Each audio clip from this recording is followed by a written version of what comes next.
All right, so today we got a concerning update for anybody that uses popular reselling platform StockX. Now, previously we've covered StockX's major data breach. We've also covered the several accusations that they allow fakes to sell through their platform. Well, today we got a major warning for anybody that has either previously or plans to sell through the popular reselling app. Plus, we're going to be taking a look at some fresh takes from Jordan Brand, and it looks like Adidas has enlisted the talents of a Yeezy designer for their latest release. But of course, first, we got to start with today's releases, which we had a big Nike Kobe drop today in the Kobe 8 Protro Mambacita. Now, as far as this pair, it is in honor of the late Gigi Bryant. As far as the design, it is said to be inspired by her youth basketball jersey. So as far as these Kobe Nike releases, it looks like Nike is continuing the limited availability route, which is great for resellers and collectors, but very difficult for just your average everyday consumer to be able to grab a pair. And then as far as Adidas, they have released the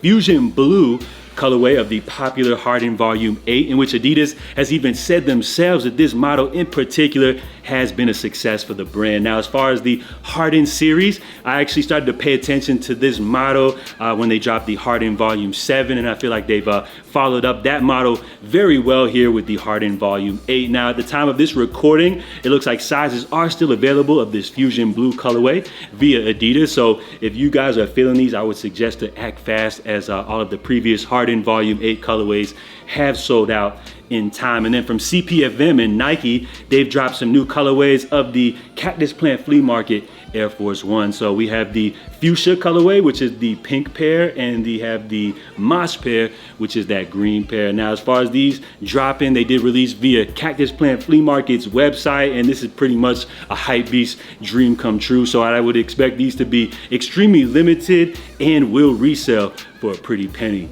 via the secondary market. And with those quick releases out of the way, let's go ahead and take a look at a first look from Jordan Brand, which was teased via Instagram. So we have the Nigel Sylvester Air Jordan 4 RM Pro Green. So the Pro BMX, I would say he's definitely, in high regards here in the sneaker community based off his previous Jordan Brand collaboration. So I like what Nike's doing here, allowing him to introduce a new fresh take on the Jordan 4, as we definitely see the influence with the sole. But I would say as far as the upper, rather than like looking like a Jordan 4, I would say it kind of takes more from like some of those like 90s Air Trainers that we used to see Nike drop in. So a cool take. It looks like these do feature as well like a plush suede finish. I like the color on these, so not mad at these at all. But I would say, rather than calling them the Air Jordan 4 RM, I would have liked to see Nike, maybe give them a new name, possibly introduce this as like a somewhat new silhouette to the market,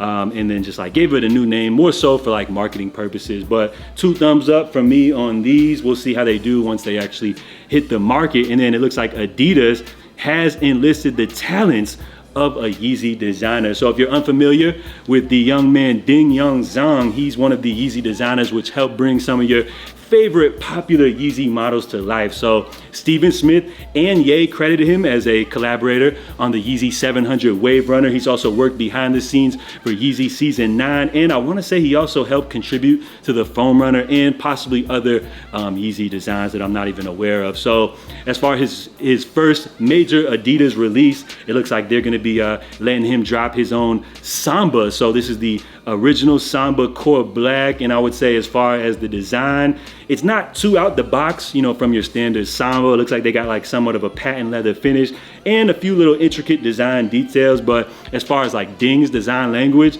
I was expecting to see something like way out of the box here, and I would say this is like more reserved, than what we expect as far as his design language. So cool take on the Samba, I guess, and be on the lookout for these dropping coming up May 10th via the Adidas Confirmed app. And lastly, a very concerning update once again for anybody that uses popular reselling platform StockX. So I found this story over on X, Twitter, where a gentleman by the name of Raf Kicks, he makes claims that on April 19th, 2024, he fulfilled and shipped out 2 Goyard bags to StockX for authentication. So while those 2 items were in transit, he then sold and shipped out another Goyard pouch on April 22nd. So he's got 3 items on the way to StockX. Now, all 3 of these Goyard bags individually were sold on the platform for a little bit under $2,000 a piece. So he's now waiting for the results of the authentication, in which the first 2 bags, the results came back as they had actually failed authentication, which StockX made the claim that they were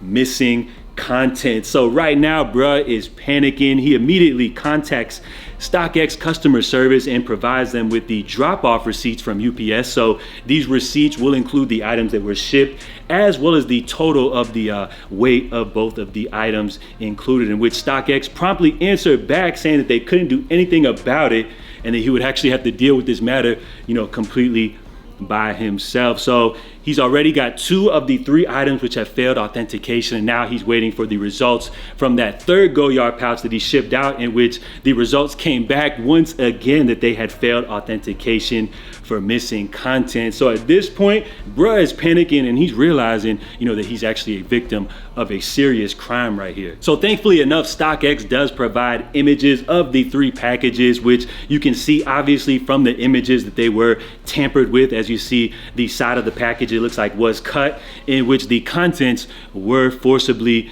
removed. So immediately he contacts UPS to request a full drop-off log of all of the packages, in which he uncovers some very interesting information in regards to the prepaid shipping label from StockX, in which he finds out that none of these items are actually insured by the company. And then on top of that, it looks like as far as the StockX packages, they do visibly describe the item on the outer contents of the package. So you'll see clearly right here that this makes this package easily a target for thieves, especially people that work, for UPS. So he started snooping around through different various reselling platforms like eBay, Facebook Marketplace, OfferUp, to see if these items were being sold. And bingo, what do you know? He comes across the listings which were actually found on StockX, which were going for a substantially low price, in which they sold immediately in like just about 2 minutes or so. So he immediately contacts StockX and makes them aware of the 2 sales, which he believes are suspicious activity, most definitely pointing back to the stolen items that he had originally listed on StockX, in which once again StockX ignores all of his claims. So at this point, he realizes he has to take matters into his own hands. So he went ahead and filed a police report, and he is currently in contact with a local detective from his area. So of course, once he then went ahead and blasted StockX on social media, in which his tweet received like over hundreds of thousands of impressions, he then had a StockX representative go ahead and reach out to him via email, in which it looks like they're trying to reach some type of resolution. So we'll have to see how this whole situation plays out. It's also important to make note that all of these claims are just accusations at this time, but if you ask me, it looks like it's another red flag, another mark on StockX's bad reputation, in which they've received several complaints, throughout the years that the company has existed. So let me know what you guys think about this whole situation. As far as my personal experience, I haven't really ran into any like major issues as far as like reselling on any of these platforms.